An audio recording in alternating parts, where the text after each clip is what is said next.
ধরি আমি তোমার চরণে রাখবাইনি মাওলা আমারে ধরি আমি তোমার চরণে রাখবাইনি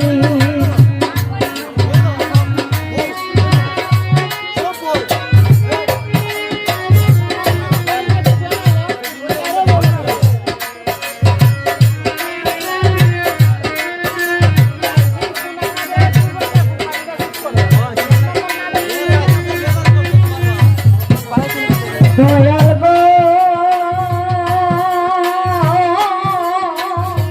ভাষা জ্ঞান নাই যে আমার এই দমের নিবেদন শুনবা